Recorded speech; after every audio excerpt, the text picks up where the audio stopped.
GRP Online presents the parable of the talents, Matthew 25 to 14 minus 30. The parable of the talents, found in Matthew 25 to 14:30, is a profound teaching by Jesus that illustrates principles of stewardship, responsibility, and accountability in the kingdom of God. It begins with a master entrusting varying sums of money, called talents, to 3 servants before embarking on a journey. To one, he gives 5 talents, to another 2, and to the third 1, each according to their ability. Upon the master's return, he settles accounts with his servants. The first servant, who received 5 talents, wisely invested them and doubled his master's money. Presenting 10 talents, the master commends him with, "Well done, good and faithful servant. You have been faithful with a few things. I will put you in charge of many things. Come and share your master's happiness." Similarly, the second servant, who received the talents, also doubled his investment. Returning for talents, he receives the same praise and reward. However, the third servant, who received 1 talent, out of fear, buried his master's money in the ground. He returns the single talent, explaining his fear of the master's harshness. The master, angered, rebukes him as a wicked, lazy servant and orders the talent to be taken from him and given to the one who has 10. The parable concludes with the stark statement, "For whoever has will be given more, and they will have an abundance. Whoever does not have, even what they have will be taken from them.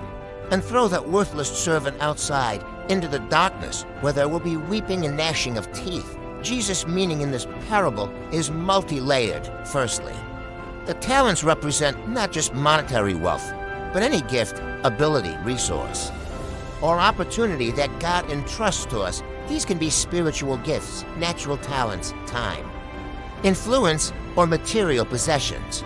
The master is God, and the servants are believers. It's not about how much we receive, but what we do with what we have been given.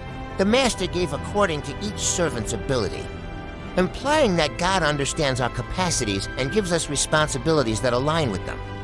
Thirdly, it highlights the importance of taking risks and actively engaging with our gifts. The first servants were commended for their initiative and productivity. They didn't hoard their talents, they invested them. This speaks to a faith that is active, not passive fear. As demonstrated by the third servant, can paralyze us and prevent us from fulfilling our God-given potential. This fear led to inaction, which the master condemned as wickedness and laziness.